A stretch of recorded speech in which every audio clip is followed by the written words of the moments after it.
숨겨진 복지 혜택을 알기 쉽게 전달하는 KGS 복지특파원 김기자입니다. 요즘 생활이 빡빡할 때 정부 지원을 받는 분들이 적지 않으실 텐데요. 만약 내가 어렵게 받는 혜택이 갑자기 끊기거나 줄어든다면 얼마나 당황스러울까요? 언제부터인가 주변에서 4월 1일부터 정부가 소득과 재산을 더 꼼꼼히 조사한다더라는 이야기가 들려오면서 혹시나 내 혜택도 바뀌는 건 아닌지 마음속에 불안감 생기신 분들도 있을 것 같습니다. 하지만 막상 찾아보려 해도 기관 이름부터 소득, 재산 항목까지 종류가 너무 많아서 헷갈리는 경우가 많지요. 오늘은 바로 그 궁금증을 풀어드리고자 합니다. 특히 2025년 상반기 정기 확인조사가 4월 1일부터 6월 30일까지 3개월간 이루어진다고 하는데 과연 어디서 어떤 정보를 살펴보고 조사 결과에 따라 탈락이나 감액이 될 수 있다면 그땐 또 어떻게 대응하면 좋을지 세세하게 말씀드리려 합니다. 혹시 지금 정부지원금, 기초연금, 장애인연금, 차상위제도 같은 복지 혜택을 받고 계신다면 꼭 끝까지 들어보시면 좋겠습니다. 몰라서 못 받는 복지 혜택 이젠 놓치지 말자. 구독과 좋아요, 알림 설정을 눌러주시면 보다 빠르게 소식을 받아볼 수 있습니다.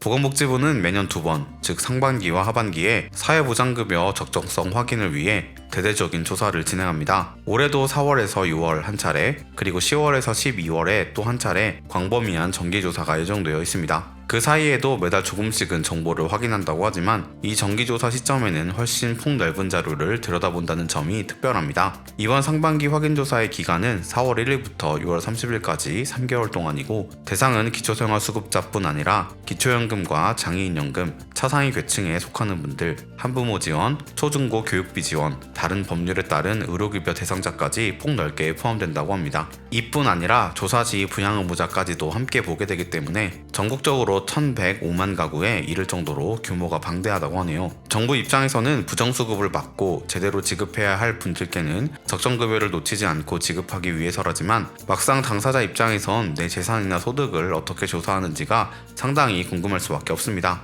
특히 혹시나 사소한 변동 때문에 갑자기 탈락되는 건 아닐까라는 불안감도 생기실 테죠. 그래서 이 기간에는 어떤 정보를 어떻게 들여다보는지 좀 더 자세히 말씀드리겠습니다. 현재 정기조사에서 확인하는 항목은 총 68종에 이릅니다. 굉장히 많은 편인데 그 이유는 자료를 제공하는 기관 자체가 21곳에 달하기 때문입니다. 대부분이 근로복지공단, 한국고용정보원, 국가보훈부, 교통안전공단처럼 공공 영역에서 이루어지고 여기에 141개의 금융기관이 포함됩니다. 즉 대략 20개의 공공기관과 1개의 범주로 묶이는 수많은 금융기관에서 동시에 정보를 받게 되는데 이때 산재보험급여, 일용근로소득, 고용보험 내역, 산재보험 보수평균, 실업급여, 퇴직금, 장애인 임금기록, 사학이나 군인 퇴직연금 수급정보, 재직 중 기여금, 각종 보상금, 자동차 등록자료, 차량 기준가액, 건축물 토지 음야 관련 자료, 전월세 거래 정보를 비롯해 임차인, 임대인 정보, 휴폐업 증명, 사업자 등록 정보, 임차보증금, 종합소득, 근로장려금, 증권거래 과세표준, 주식 변동과 상환 정보, 기본형 공익직불금, 농지연금, 의료보험이나 만성질환 의료비, 노후 긴급자금, 재산세 등등을 전부 확인한다고 보시면 됩니다. 사실 완료조사 때도 체크하는 항목이 일부 있긴 합니다만 이렇게 정기조사 기간에는 특히 일용근로소득, 차량가액, 퇴직금 등의 항목을 추가로 세밀하게 살핀다는 점이 다릅니다. 이런 부분 때문에 새롭게 잡히는 소득이나 재산 변화가 발견되어 이전에는 수급 대상이었는데 정기조사 후 탈락하거나 지원 금액이 줄어드는 사례도 종종 생긴다고 들었습니다. 그렇다 보니 걱정이 앞서시는 분들이 많은데 변동사항이 있어서 혜택이 바뀌는 경우가 생기면 먼저 충분히 설명할 기회가 주어진다는 점 기억해 주시면 좋겠습니다. 금융정보 역시 중요한 조사 대상 중 하나입니다. 여기에는 예금, 적금, 보험, 증권뿐 아니라 발생한 이자나 배당도 포함됩니다. 예를 들어 요구불 예금이라면 최근 3개월 평균 잔액과 3개월 입금 총액이 중요한 지표가 되고 저축성 예금은 잔액이나 총 납입액, 그리고 주식이나 수익증권은 최종 시세가액으로 평가됩니다.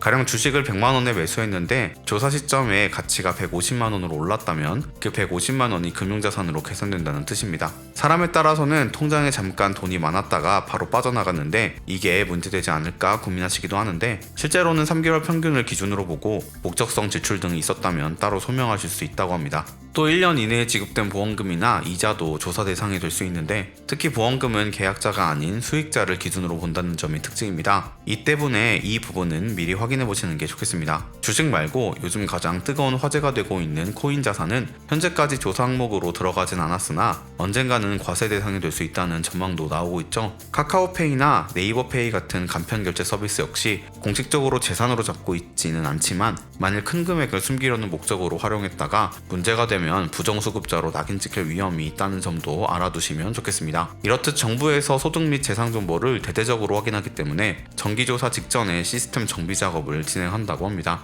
만약 이번 조사에서 더 이상 수급 자격이 안 된다라는 통보를 받거나 혜택이 대폭 감소하여 곤란한 상황이 온다면 너무 겁먹지 마시고 우선 소명 과정을 최대한 성실하게 진행해 보시길 권해드립니다. 가령 병원비로 목돈이 들었거나 잠시 통장에 들어왔던 돈이 사실은 다른 사람과 관련된 거래였다는 식의 구체적 사유가 있다면 서류를 챙겨 적극적으로 항변하셔야 합니다. 그럼에도 불구하고 기초생활수급자에서 완전히 탈락하셨다면 또 다른 복지제도를 확인하실 필요가 있습니다. 차상위 계층도 일정 소득 기준을 충족하면 혜택을 받을 수 있고 복지 사각지대의 노인분들을 지원하는 긴급복지제도나 각 지자체의 희명복지 지원단 통합사례 관리도 제법 실효성이 있습니다. 특히 희망복지지원단은 기초수급에서 벗어난 분들에게 필요한 돌파구를 마련해주는 사업으로 유명한데 여러 기관의 도움을 연계해주기도 하니 이런 방식을 통해 다시 지원을 모색하시는 것도 좋겠습니다. 오늘은 2025년 상반기 정기 확인조사와 관련해서 4월 1일부터 6월 30일까지 진행되는 소득 재산 점검이 구체적으로 어떤 방식으로 이루어지는지 그리고 만약 수급 자격에서 탈락하거나 지원 금액이 줄었을 때 어떻게 대처할 수 있는지까지 살펴보았습니다.